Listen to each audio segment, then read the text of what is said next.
ശരിക്കും ഒരു വ്യക്തിയെ ആത്മഹത്യയിലേക്ക് നയിക്കുന്നത് പെട്ടെന്നുണ്ടാകുന്ന ഒരു തീരുമാനം അല്ലെന്നാണ് എൻ്റെ ഒരു അഭിപ്രായം. അതായത് ക്ലയൻസ് വന്നതിൻ്റെ ആ ഒരു പിൻബലത്തിലാണ് പറയുന്നത്. എന്തെന്ന് വെച്ചാൽ ഇവർക്ക് മെൻ്റലി ഒരു ഡിസിഷൻ എടുക്കാൻ പറ്റാത്തൊരു സ്റ്റേജിലായിരിക്കും സൂയിസൈഡ് എന്ന രീതിയിലേക്ക് അവർ പോകുന്നത്. മുന്നോട്ട് ഒത്തിരി പ്രശ്നങ്ങൾ അവരുടെ മുന്നിൽ നിൽക്കുകയാണ്. സൊസൈറ്റി അവരെ വല്ലാതെ നോക്കുന്നു.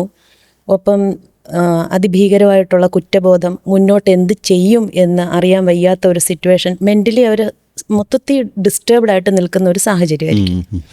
അപ്പോൾ മുന്നോട്ട് ജീവിക്കാനുള്ള ഒരു പ്രതീക്ഷ എന്ന രീതിയിൽ നോക്കുമ്പോഴേക്കും അവിടെ ശൂന്യതയായിരിക്കും.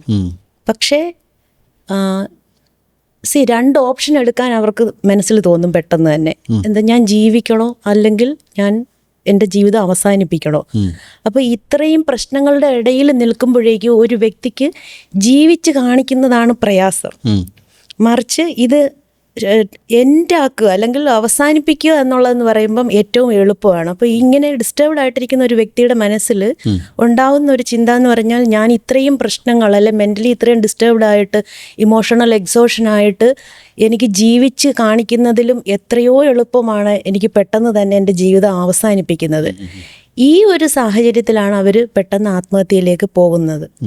ഒരു വ്യക്തിയുടെ പ്രതീക്ഷ അവസാനിക്കുക ജീവിതത്തെക്കുറിച്ചുള്ള. അതെ, ജീവിതത്തിൽ പ്രതീക്ഷ അവസാനിച്ചിട്ട് അവർക്ക് മുന്നോട്ട് എന്ത് ചെയ്യണം എന്നറിയാതെ നിൽക്കുന്നു. അപ്പം രണ്ടവസ്ഥയിൽ നിൽക്കുകയാണ്. ജീവിതം കരുപ്പിടിപ്പിച്ച് മുന്നോട്ട് കൊണ്ടുപോകാൻ നോക്കുമ്പം അവിടെ എല്ലാം ശൂന്യതയാണ്. സപ്പോർട്ടിന് ആരുമില്ല, അവർ ഒറ്റയ്ക്കായി പോകുന്നു, അവരുടെ ഫിനാൻഷ്യൽ സിസ്റ്റം ലോസ് ആയിരിക്കും, ഫാമിലി സപ്പോർട്ടില്ല, ഫ്രണ്ട്സ് ഇല്ല, ആരുമില്ല. ഒരു സറൗണ്ടിങ് സിസ്റ്റം മൊത്തത്തിൽ ബ്ലോക്കായിട്ട് നിൽക്കുമ്പോഴേക്കും അവിടെ സ്ട്രഗിൾ ചെയ്ത് മുന്നോട്ട് പോവുക എന്ന് പറയുന്നത് ആ വ്യക്തിയെ സംബന്ധിച്ച് മെന്റലി ഡൗൺ ആയിട്ടിരിക്കുമ്പോൾ അത് പ്രയാസമാണ്.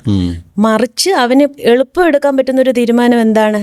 ഓക്കെ, ഡെത്ത് എന്ന് പറയുന്ന സാധനമാണ്. അപ്പോൾ ഈ ഒരു പോയിന്റിൽ നിന്നാണ് പലരും ആത്മഹത്യയെ ചൂസ് ചെയ്യുന്നത്.